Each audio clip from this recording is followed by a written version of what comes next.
So it finally happened.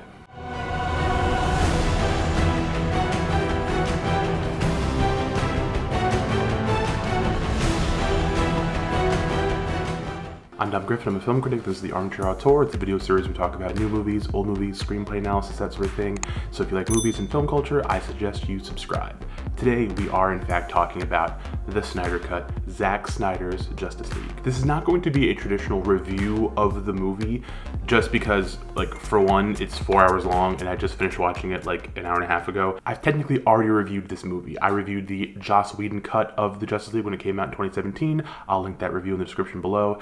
And this is going to be more like a conversation about the movie and how it differs from that version, and also what it's all about. And because I'm not a dick, I'm not going to spoil any of the fun new stuff that's in the movie. There's not a ton of it, but there is little things. And if you're the kind of person who was really hyped for this, you should go in blind and not have to worry about that stuff. So I won't talk about it. But a little background first. When the Whedon version of the film dropped, I gave it a solid review, because I truly didn't think it was that bad, and I thought it wasn't getting a fair shake from MCU sycophants predisposed to hating anything from the other side of the fandom dividing line. But I've rewatched it since and liked it less and less, because of how uncomfortable the transition is throughout the film between Whedon's clumsy reshoots and Snyder's original material. Personally, I think that if Snyder was able to complete the film himself with just some minor punch-ups from Whedon, that would have been a best of both worlds scenario. But that's not what we got. We got a really compromised, messy final product. I used to kind of hate Zack Snyder. I truly couldn't stand Man of Steel when it was released, really hated Zod's death, and just couldn't stand how little his take on Superman felt like my Superman. But then I saw Batman v Superman: Dawn of Justice, a thoroughly imperfect but beautifully ambitious film I now absolutely love. Over the years since its release, it went from being an ironic curio for me, something I defended to people but still didn't fully care for, but having seen the theatrical cut several times in the years since, yes, the Ultimate Edition may be a more coherent movie, but the theatrical is just better. It's just better. I've come to love it more than few things on this earth. It's just such a unique and strange movie within the larger superhero phenomenon that feels special compared to some of the more celebrated and easy-to-like entries in the genre. So for me, I didn't actually care if the Snyder Cut would be great or not. I just wanted to see this cat's unfettered vision, good or bad, because even when I don't fully like his approach to these characters, I just find it more interesting than I do most other modern blockbuster cinema. A completely unchained 4-hour version of the film we didn't quite get 3.5 years ago, with finished VFX and even a little something extra? That's a nice little treat, regardless of if it winds up being a masterpiece or not. So I'll break down the rest of this video into 3 sections. What's better in this cut, what's still broken, and who it's really for. So here's what's better about Zack Snyder's Justice League. First and foremost, this is a movie that gets to actually breathe. If you follow this channel, you know that I hate long movies. I despise movies that are too long or bloated or not efficient in their runtimes. It's just a pet peeve of mine. I don't like long movies. I like some long movies, but it's very rare. And I must say, I must admit, I must be real here. Zack Snyder's Justice League is the easiest time I have ever had watching a long movie. From the opening moments that pick up directly from the final battle of BVS, the movie has a completely different energy and scale than what we saw before, kicking things off just right. Sure, the sequence when Aquaman first joins the team may happen an hour into the Whedon cut, but in Snyder's version it occurs 2 hours in, at the point the credits would be rolling in the original release. The film's length will definitely be a problem for some, but the pacing and overall feel of Snyder's version is the only way this particular story, told in the way he wanted to tell it, could function. You could probably slash it down to 2.5 hours if you really wanted to, if you gutted the nearly 30-minute epilogue, and then trimmed down some of the smaller bits, or used less slow motion. But in many ways, this really sort of absolves Joss Whedon. Not as a person who allegedly made the set hell for certain individuals, but as a guy hired to wrangle someone else's vision into an acceptable theatrical format. Look, I'm sure other directors could have made a much better version of what Whedon was hired by WB to do, but I don't think anyone could make a 2-hour theatrically releasable version of this tale as it was designed. This is a movie that Zack Snyder designed on a molecular level to be a lengthy epic. And this isn't epic in the way the last 2 Avengers movies are epic, because those are each densely plotted season finale style chapters in a 20-film long saga, with an army of supporting characters to be fit in. Snyder's film here couldn't have been released in 2 halves, because it's one grand roadshow length epic in the vein of a David Lean film, or more realistically, the Lord of the Rings trilogy. Which brings me to the other thing that is vastly improved about this version of the film: the action. Much of Snyder's action work was kept intact in the Whedon cut, but here it's even more stirring, more legible, more brilliantly paced and staged. Some of this, I think, is owing to the inclusion of Memento editor Dodie Dorn helping to get this version completed,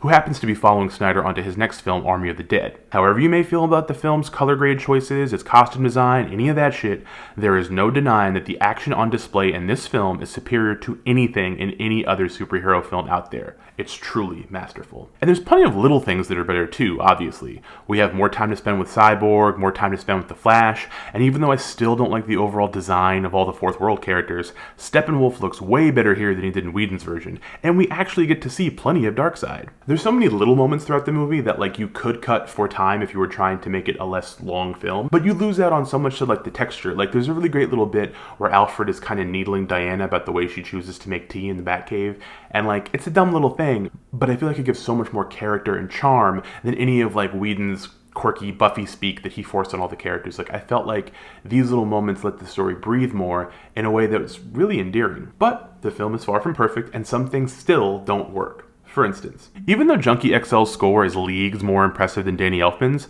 all the sad sack folk ballad needle drops Snyder insists on using throughout the movie are just dreadful. I was so into this movie, but every time I'd hear another sad-ass VH1 you oughta know-ass artist pop up with a scene played out in slow-mo, I wanted to just fucking mute the thing. It's nothing as bad as the sex scene from Watchmen, but yeah, some guys just aren't good at song choice. And without spoiling the film's lone new scene, it does get a little indulgent at a point where you have already watched literally 3 hours and 45 minutes of a movie. But I understand why it's there, and it genuinely does make me want a real sequel. But beyond those two major hangups, most of my issues still just boil down to how rough some of the dialogue remains, and how sometimes Snyder's vision means the characters behave in a way that is terminally goofy, but he presents this world so earnestly that it's hard to fault him for it. Most of my issues with Snyder's vision continue to be with the fanboy in me who doesn't like when things stray too far from my platonic ideal of the source material. But even most of the complaints I have with presenting the characters as more brutal and violent, and Superman still not being really the smiling Boy Scout, could be lobbed at plenty of other DC Comics media. I've slowly come to accept that I prefer there being multiple interpretations of these characters. The more the merrier. So with the DCEU moving into a more multiversal direction, I don't think it's likely that the pendulum is going to swing back in the other direction, and that they're going to go back to making Zack Snyder's vision the centerpiece of the franchise going forward. Having seen the movie, I do definitely feel like it's still a distinct possibility because I think people are really going to like this. But that leaves us with an important question, which is, who is this movie really for? Well, it's certainly not for all the people who spent the last few years acting like all the guys on Twitter that want the Snyder Cut release should be in like a terrorist watch group or something. Like, yes, obviously there are some deranged people within that community, but there are deranged people within all fandoms. I'm sorry, all fandoms are seriously toxic. If you can excuse some of the borderline deplorable MCU stans on Twitter, but you can't do the same for the people from this particular fandom, then like you have other problems that I don't want to deal with. Yes, some of the people that wanted this movie and the way they went about saying they wanted this movie are pretty damn toxic. I'm not going to deny that. But I think that if you're the kind of person who spent the last few years thinking of them as like a really big boogeyman in the entertainment world, then like nothing about this movie is going to change your mind about Snyder, about his vision, about his take on the DC characters. Like, you can just skip it. 4 hours of this is not going to change your life. That said, if you are a person who has been tweeting about wanting the Snyder Cut, who follows Zack Snyder on Vero, who, you know, this is like your entire life now, there's no way you're going to be disappointed by this movie. It's 4 hours of this man completely off the chain, doing what he wanted to do, and I just can't envision a person who is excited about this movie and has been looking forward to it being underwhelmed or not getting the most out of it. Like, I'm not even one of those people. I'm not that diehard about it, and I was floored and had a really great time, and I felt really good afterwards. Like, I was super into it. So I imagine for people who are like more into it than me, they're probably gonna like die of orgasm. But really, this movie's for one person. Like all director's cuts, it's for the author. More than for the fans or even for the haters, this is an artist getting to complete his vision after it was taken out of his hands due to a profound tragedy. The number one reason I've been so skeeved out by the anti-Snyder Cut people is there's just never a good reason for us to side with a corporation over an artist, and it's just not a good look. Director's cuts have existed for ages. It's a beautiful thing sometimes when someone gets to put out what they wanted and not what the focus groups told them to want. That getting to happen to a guy who lost his daughter in the middle of trying to make this big tentpole movie feels really good. And the fact that it works better than it ever could have originally is even sweeter. I am glad this exists, and I'm glad you are all going to get to see it too. So yeah, Friday, Snyder Cut hits HBO Max. If you can see it, just watch it. I know it's 4 hours. Watch it in one sitting. Don't like, there's a bunch of chapter breaks, but don't watch it in chapter form like it's a TV show. Just watch it all the way through. I am the guy who always complains about long movies, and I am telling you, as far as long movies goes, it's pretty damn good. I hope you guys like this video. If you like to give it a thumbs up. If you're not subscribed, subscribe, hit the little bell icon to get notifications when I put out new videos. If you have any thoughts on the movie or questions or stuff like that, put them in the comments below. I'll be happy to answer them. Love talking to you guys. And yeah, hope everyone's staying safe, being good to yourselves and each other, and wearing your masks, getting vaccinated. Hopefully some of you guys are getting the jab. That's really good. I will see you guys in the next one. Bye.